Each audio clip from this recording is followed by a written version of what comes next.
Vitamin C जो है उसका साइंटिफिक नाम क्या है? Ascorbic acid. विटामिन सी का नाम स्कॉर्बिक एसिड है और काफी दफा ये एग्जाम में वो पूछ चुका है इसका नाम जो है।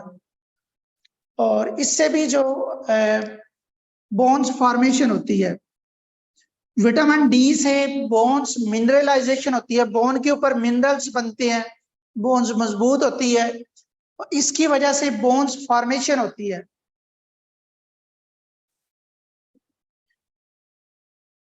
विटामिन सी की वजह से बोन फॉर्मेशन होती है, इसका फंक्शन है। बोन फॉर्मेशन होती है, अगर इसकी कमी हो जाए, अगर इसकी डेफिशिएंसी हो जाए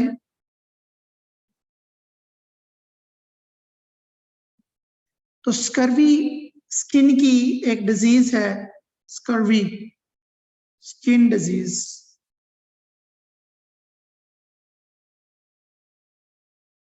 ठीक है, विटामिन सी को साइंटिफिक लैंग्वेज में क्या कहते हैं? Ascorbic acid. और इसका फंक्शन जो है बोन फॉर्मेशन होता है, और इसकी डेफिशिएंसी हो जाए तो स्कर्वी डिजीज जो है उससे पैदा होती है। स्किन की डिजीजेस जितनी भी हैं, आपकी स्किन जो है वो खुरदरी हो जाती है, फटना शुरू हो जाती है जब विटामिन सी की कमी होती है।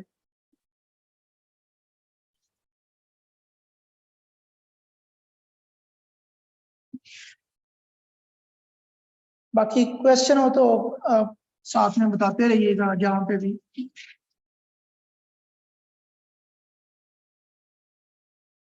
अच्छा, विटामिन बी कॉम्प्लेक्स,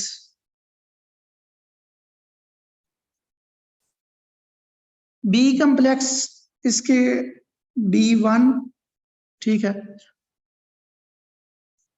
B2, आगे हम नाम लिखते रहेंगे, B3, B6, B5, B6,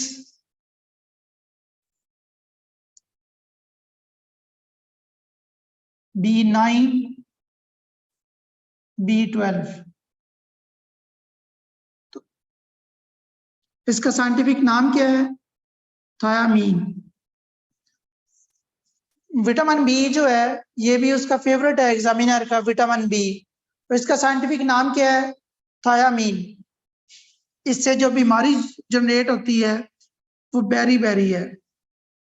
ये बेरी बेरी जो बीमारी है ये भी एक किस्म की स्किन की बीमारी होती है, और इससे जो है इंसान लागर हो जाता है, जैसे एक टीबी होती है कि कोई जिस्म का एक हिस्सा जो है वो मफलूज हो जाता है बेरी बेरी डिजीज से, और ये पॉलिश राइस से होती है। ठीक है, जो विटामिन सी और विटामिन बी कॉम्प्लेक्स जितने भी हैं, इनका मेन सोर्स जो है वेजिटेबल्स एंड फ्रूट्स है। इनका जितने भी मेन वेजिटेबल और फ्रूट्स हैं वो इनके सोर्सेज है। राइबोफ्लेवन, ठीक है, विटामिन B2 जो है राइबोफ्लेवन, इससे एनीमिया जो है, एनीमिया पैदा होती है, एक मतलब ब्लड की कमजोरी हो, जिस्मानी कमजोरी हो जाती है, आयरन डेफिशिएंसी हो जाती है विटामिन B2 से। कोई फेमस इससे बीमारी जो है वो पैदा नहीं होती विटामिन बी से। विटामिन B3 जो है इसका जो फेवरेट उसका एरिया है, प्लेग्रा एक बीमारी है, इसे 3D भी कहते हैं एंड 4D भी कहते हैं। 3D जो है इसका डायरिया,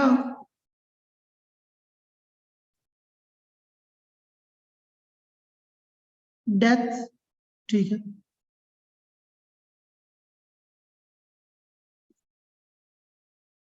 डिफ्थेरिया, ठीक है, इससे ये बीमारियां जन्म लेती हैं। प्लेग्रा जो है ये एक बीमारियों का मजमूआ है। तो इससे 3 बीमारियां जो पैदा होती हैं, डायरिया हो जाता है जिसे हैजा